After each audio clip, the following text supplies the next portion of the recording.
আল্লাহ তাআলা বলছে কুল তামাত্তা বিকুফরিকা কালিলা, বান্দা তুমি তোমার নাফরমানি নিয়ে অল্প কয়টা দিন দুনিয়া ভোগ করো, আমি তোমারে বুঝাবো,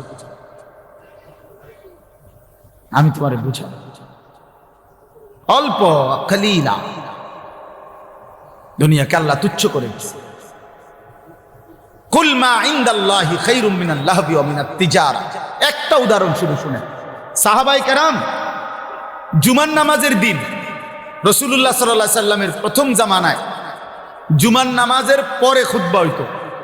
এখন জুমার খুতবা হয় কখন? কথা বলেন না। ঈদের নামাজের খুতবা হয় কখন? এই আগে জুমার খুতবাও এরকম পরে হইতো। নবীজির জামানায় প্রথম বিধান ছিল, পরে আল্লাহর হুকুমে আবার বদলাইছে হুকুম। তো একদিন জুমার নামাজ নবীজি আদায় করে ফেলছে, জুমার নামাজ শেষ, এখন নবীজি সাল্লাল্লাহু আলাইহি ওয়াসাল্লাম খুতবা দিতে দাঁড়াইছে। ঠিক এই টাইমে মদিনার বাজারে পাইকার ব্যবসায়ীদের যে পাইকারি মাল দেয়, এই পাইকার আসছে।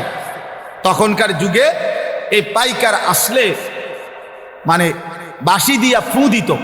তো এই নির্দিষ্ট এই ফু এটা শুনলে, আমরাও ছোটবেলায় বাঁশি শুনলে বা এমনি টুনটুন শুনলে বুঝলাম আইসক্রিম আইতেছে, বুঝছেন না? এটা আমরা বুঝতাম দৌড় দিয়া। পরে কত আমার পুরা মনে আছে, আমার বাসায় আমার আব্বার বা মার এই সিরাপের বোতল, এটা ভালো বোতল, ওষুধ অনেক খাইছে না, এটা কোনা দিয়া ফালাই দিয়া সিরাপ আইসক্রিম খাইলেছি বোতল দিয়া। বুঝেন নাই কথাটা?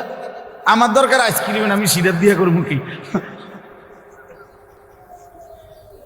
মায় পরে খুঁজছে যে বোতল, বলছি মা এটি হালাই দিছি, সিরাপ হালাইয়া মানে ওষুধ ফালাইয়া দিয়া আইসক্রিম খাইলেছি। তাইলে বাসি ফু দিলে তো পাইকার আসছে।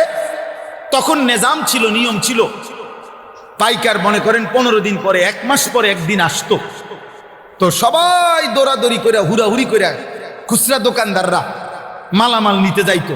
কারণ এখন যদি মিস করে আরেক মাসের আগে কোনো কি আসবে না, পাইকার আসবে না, কঠিন হয়ে যাবে বেচা কিনা তাদের। তো ঘটনাচক্রে এই সাহাবাদের মধ্যে যারা এই মদিনার বাজারের ব্যবসায়ী, উনারা ওই বাঁশির ফু শুই না, উনারা ভাবছে নামাজ তো শেষ, শুধু খুতবাটা বাকি। আমাদের অনেক ভদ্রলোক দেখেন না, অনেক ছেলে অনেক বাবা জুমার নামাজের সালাম ফিরাইলেই বাইর হয়ে যায়। পরের 4 রাকাত নামাজ যে সুন্নাত, এই পরের 4 রাকাত সুন্নাত নামাজ উনি বুঝছে যে হুজুর যেহেতু বেকুব এবং সামনের কাতারের লোকগুলা যেহেতু বোকা আহাম্মক গুলা, এই জন্য এরা 4 রাকাত পড়ে, সালাক নিয়ে বাইরে চলে যায়। আচ্ছা আমনে সালাকি নিয়ে আমনে যান, আল্লাহ ভরসা, গিয়া বাতে তো খান, আমরা বাতে খাই, জুমার পরে কোনো আমরা চিরা খাই না, এটা মনে, আমরা কোনো বন খাই না, আমরা বাতে খাই। আল্লাহর রহমতে আশা করি আমনেতে ভালোই খাই। হ্যাঁ না, উনারে শয়তানে কামড়ায়, ইবলিসে উনারে কামড়ায়, উনারে কিরমিয়ে কামড়ায়, উনি সাথে সাথে বাইরে হয়ে যায়।